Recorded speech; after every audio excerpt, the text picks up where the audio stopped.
Okay, so all I want you to do is just walk in, sit at the desk. Okay, and sit there? Sit there. Okay, all right. I never really sat here before.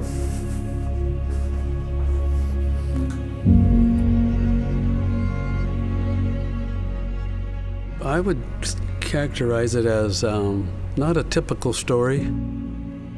The feeling of this place, it literally, I think, what Albanese is, you can feel in this room, you know? I mean, we're in the trenches.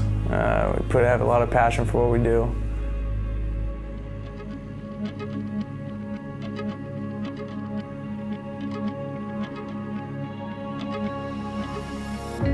My grandfather was born locally here.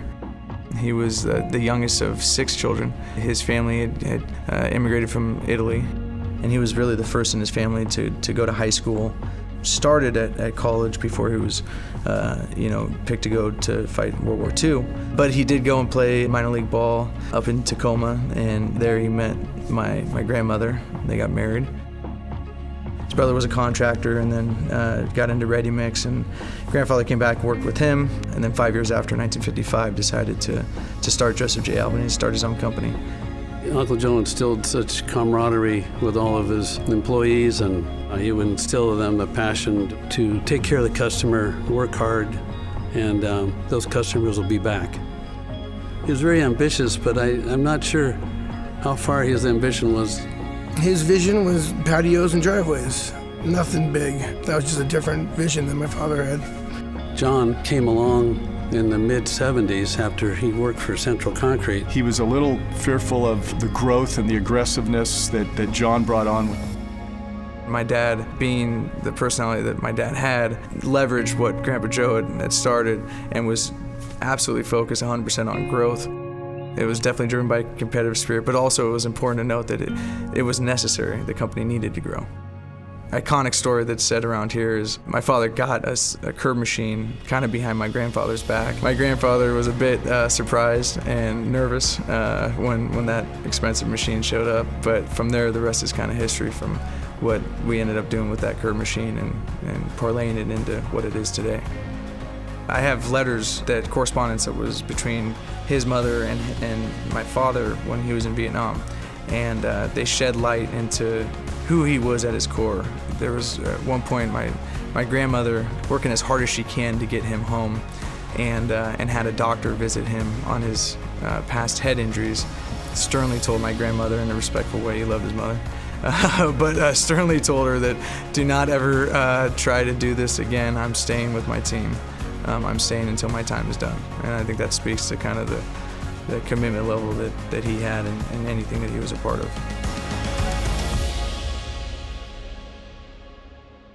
Hello and welcome to our company, Joseph J. Albanese. We consider ourselves not only a company, but we are a family because we care about our workers. So, my dad was bigger than life. I'm sure you've heard stories already. He's a big guy, gruff, sort of, a little rough around the edges. Not a little, pretty rough. You're not busy. Don't ever tell him that you're not busy. That's the cardinal sin. If something was not going right, you would hear him. If something was going right, you would hear him. You know, when he shook your hand, it meant something, you know, and he's a very giving person. He gives back to his community. I worked 6 days a week, every week. Not because he told me, but because I wanted to. I wanted to do the best I could. He inspired me to be better. He was going to go big or go home, and he did. He took this company from, my grandfather had, I think, 20 people was the most he ever had. The highest of my dad's peak, I think, was about 1,000. He was pretty amazing.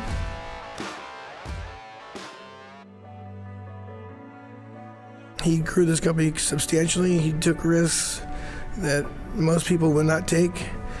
But he had faith in his people. He had faith in his crew. He would get up at midnight if they were doing a midnight pour, and he'd be out in the field with his guys because he would never ask one of his guys to do anything he wouldn't do. And there was many stories you could hear from his team members about when they had to work on a holiday and, you know, on Thanksgiving or Christmas, and John would show up with a Thanksgiving meal to feed the entire field crew, so they, again, felt like they were part of the family because he was part of their family. The early 90s came along, there's a recession, and during that time my father was getting some coaching and kind of some advice on how to take the company to the next level. So what that translated to was, in his words, he was, he kind of took his boots off and was wearing, slacks and coming in the office and, developing into a more leadership, bigger picture role. But he woke up one day and realized that he was drastically in the hole to a point that he didn't know if he was going to make payroll or not. And he said he felt pretty bad about himself for about a month. And then he kind of woke up and kind of said, away with the slacks, and I'm putting my boots on, and if I go out, I'm going to go out working. That's when the dog of war and the we just get it done came into play. So 2008 was starting another difficult time for Joseph J. Albanese, like many organizations. Obviously, the outlook didn't look good. There was different options that you can go from there. My father made it a point and really stood his ground that he was going to maintain what he had. He was going to keep his guys working. What your most valuable asset is, it doesn't show up on your balance sheet, is your labor, your employees. And so he knew enough. Again, street smarts, common sense, keep the labor force so when we do get busier, I got a great machine to go forward.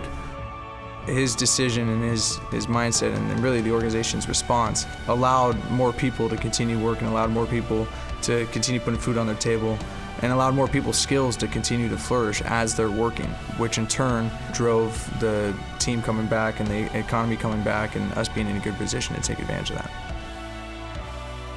In business, this is what happens. You got a strong, good base.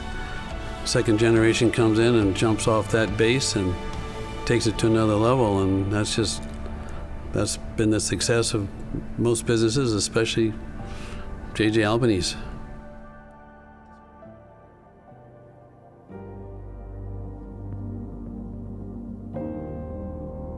My father was sick, he got sick. For a couple months was in the hospital. Initially, I thought, he'll come out of this guy is unstoppable force.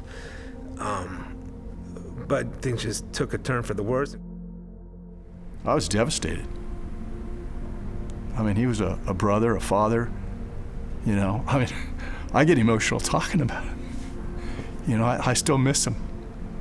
That's real. I missed everything. I missed that he worked so hard. Like his whole life, he worked to build this amazing company, and I don't think he knew how great he really was. Well, my dad was probably my best friend. He had my back no matter what. He's the greatest man. I miss him, so kind of tear up, talking about him. So we had this very special relationship. He didn't have to tell me what he wanted. I understood him that well that I could figure him out. He knew what I was thinking, and it was a special bond. It was, I still miss him. The amount of people that reached out and the impact that he clearly had from so many different people. It was almost overwhelming. Another one of those moments when you take a step back and you think of how much more this company is than just a company. I try to keep mentioning to Philip, I said you had two big foundations under you. You had Uncle Joe's foundation, and you had one leg over here, and then you had your dad's foundation, and now you're going to build on those. And of course, Kevin was in the middle there, building it up, working with his dad, and pass the baton on to Philip. And so I'd say to John, good job for, over time. You just got to stick around long enough to see stuff go around. And I think he'd be really proud of where the company stands today. He did things his way, but I think he'd be proud of where things are. I think he'd be surprised. I think you'd be surprised at the level of success that we've achieved. I mean, to the wildest dreams, I never thought he never thought we'd get to the size that we got then. Nowhere near compared to what we are now. I definitely see similarities between the two of them. Philip has John's passion for the business, passion for the employees, which I think is what built JJA. I mean, Phil cares about all these people. You know, he knows all their names. He's getting up at 5 in the morning on a Saturday to go see a job and go see the guys and let them know that he really cares about what they're doing for him and for the company. JJ is a great company all the way around. I mean, from top to bottom, and it all starts at the top. They combine a nice combination of old-fashioned values with modern-day approach to construction. So when you've had the luxury of being in business for 70 years and 3 generations, you can pick and choose the things that work well and stand the test of time, and also apply the new things that technology and innovation brings to our business. And the only regret I'll have is when I leave here and not being able to be part of what this future lies.